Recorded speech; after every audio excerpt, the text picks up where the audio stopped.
సభలో చూసుకున్నట్లయితే తెలంగాణలో 6 ఖాళీల్లో 4 ఎమ్మెల్యేలకు, క్యాబినెట్లోకి 2 ఎమ్మెల్సీలు, రాహుల్తో భేటీలో రేవంత్ చర్చలు ఈ విధంగా జరిగినాయి అన్నమాట.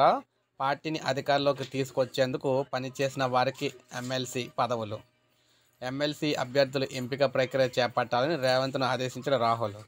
పిసిసి చీఫ్ సీనియర్ల అభిప్రాయాలను పరిగణలోకి తీసుకోవాలని హితవు.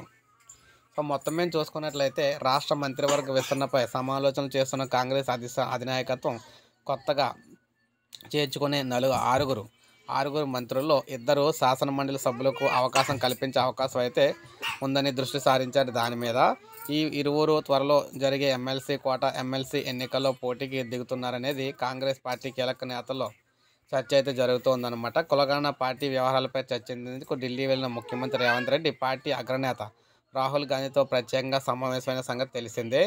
గంటపాటు సాగిన మంతనాల్లో మంత్రివర్గ విస్తరణ, త్వరలో జరగనున్న ఎమ్మెల్యే కోట, ఎమ్మెల్సీ ఎన్నికల అంశాన్ని రేవంత్ ప్రస్తావించినట్లు అత్యంత విశ్వసనీయాలైతే వర్గాలు చెప్తున్నాయి అన్నమాట.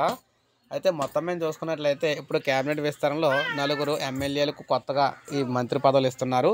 అదేవిధంగా 2 ఎమ్మెల్సీలకు ఈ మంత్రి పదవుల్లోకి అయితే తీసుకుంటున్నారన్నమాట. సో ఇది మనకి కేబినెట్ విస్తరణకు సంబంధించి తెలంగాణలోని. ఒక లైక్ చేయండి, సబ్స్క్రైబ్ చేసుకోండి, మన ఛానల్ సబ్స్క్రైబ్ చేసుకోండి.